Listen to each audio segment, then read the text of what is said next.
We have, as you know, in this country, a very large expenditure of governmental funds on higher education in the form of state universities, which are financed out of state or maybe city or local groups, also in the form of federal subsidies to higher education, directly to the institutions, and indirectly to students in the form of subsidized loans of various kinds, grants, also grants without condition.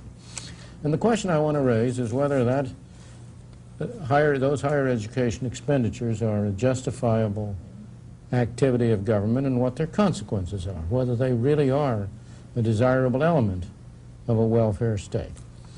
I may say my own view has always been very simply that they are not, the reason being that in the main the benefits go to the individuals who get the higher schooling, the students on the one hand, that those students tend to be in the middle or upper income groups. Either their parents are from that group or they themselves will be in that group when they get out, whereas the funds come from people all over, so that you have a case in which you are imposing taxes on relatively low income people to confer very large benefits on upper income people. I agree that I think the subsidies are regressive and that the wrong people are paying for it.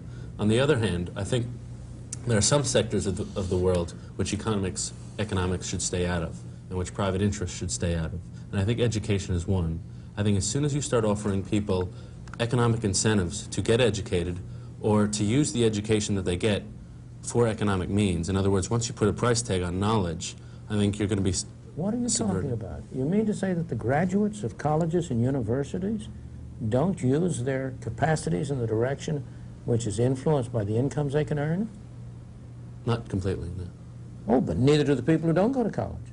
Nobody is completely dominated by the highest income.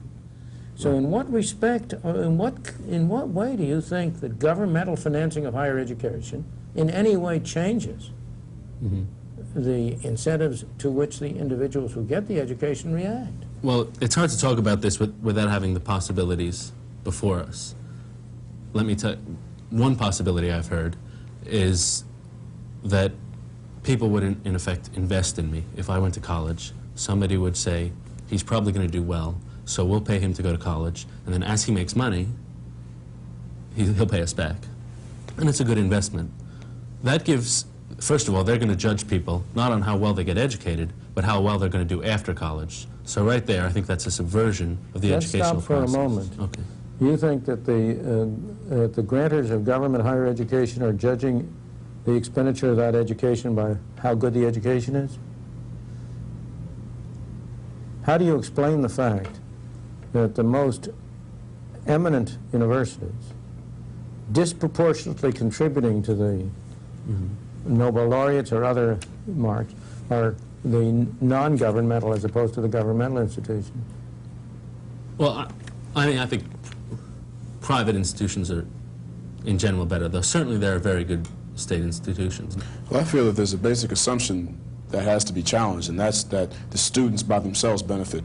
If you believe that society places education as a goal worthy of attainment, and that by having a more educated society, society will benefit, then I feel that no one is losing out by having an individual going to a university and becoming a professional. Let me ask you a question. Did society benefit from the development of the microcomputer industry in the Silicon Valley? I feel that every step taken forward, society does benefit from. Did society benefit from that? I'm not familiar with that one example. Well, did society benefit from Henry Ford's introduction of the Model T Ford? Yes, I think it did. Should the society therefore have subsidized Henry Ford to produce a Model T? Subsidy, see, that issue is not really relevant to the issue at hand. Why not? This is a subsidy. But if you use the example of education, sticking with higher education, the assumption has been made that there are a group of people who are giving and are not receiving in return. I think that is false, because although there are a group of individuals who are poor, and they may be taxed, and these taxes go towards financing someone's education, they are not losing out, because society is benefited by having a core of people who indeed do attain education. Excuse me, that's my whole point.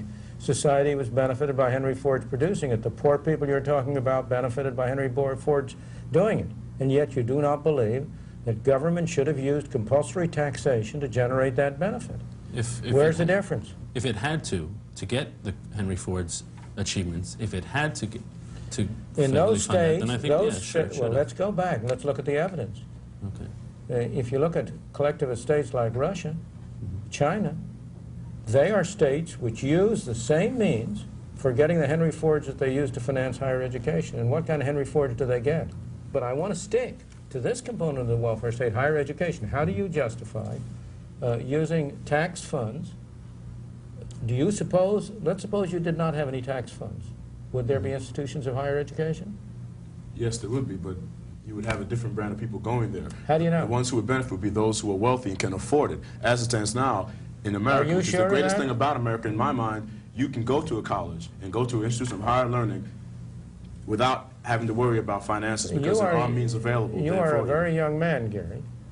Historically in the United States, people of every income class have been able to get through college and universities, whatever the income of their parents. Now, Are you saying there's equal access? no, I There's didn't always- say there's equal Okay. access. There are many respects in which people are not equal. And this is no different from others. The opportunity for a person to set up in a business is not independent of the wealth of his parents. It doesn't follow from that the government ought to set everybody up in business. What I'm trying to argue is that, as a matter of fact, historically, it has been possible. I speak personally. I come from a family, my parents never had an income which would have qualified for the poverty level by modern standards. And I worked my way through college, and hundreds and thousands and millions of other people did the same thing. The question is, if you want to go to college, who should pay for it? You or somebody who isn't going to go to college? It is in the best interest of every black individual, regardless of his station in life, to make sure that more blacks go to college and become professionals. Therefore, by using your logic, you would say by that one black person living in Harlem who does not have the funds available, he should not be made to give $1 of his paycheck to go to a person who's going to The college. right word is made. There have long been black colleges and universities supported in large part by contributions from the black community. That's a voluntary activity. The question at issue is whether it is appropriate to make them contribute. I think it is appropriate because that's something which I and a lot of other people deem as being very important. A lot of Excuse me, people- for a moment, let's suppose you didn't go to uni college. You would have conducted some other career. You might have made even more money in that other career. I may not be as influential. That's the key. But you might have made more money in that. You might have had more funds to put back. You might have been more influential. Oh. The question is, why should I subsidize you in going to college, but not subsidize you for a moment in setting up a business? As I So- stated, it depends on the goal of society. I Society doesn't have goals. People have goals. Well, people you make have up society, common goals, therefore- of course. But insofar as their goals are common, they can do it through voluntary contributions. Why should factory workers, or why should a poor black factory worker have to work an extra hour a week in order to send any of us to college? Well, there's good and bad points to everything, but just because others get on the bandwagon and also benefit does not mean that we should not allow those who are on the lowest It's not strata to just benefit. others, it's most of the people who go to college are middle class. There is or no wealthy. governmental program in the country which so clearly takes money from low-income groups and gives it to high-income groups. But you're making the assumption that you have a group of people who are in lower classes paying for the higher echelon. Well, the higher echelon doesn't really have to get the money to go to school. I beg your pardon. Doesn't have to, of course. They But have it other does, means. But it does. But they're If I not take the taken. people who are going to Berkeley, here in California, the University of California, that's a state university, it doesn't have any tuition, it does have some fees.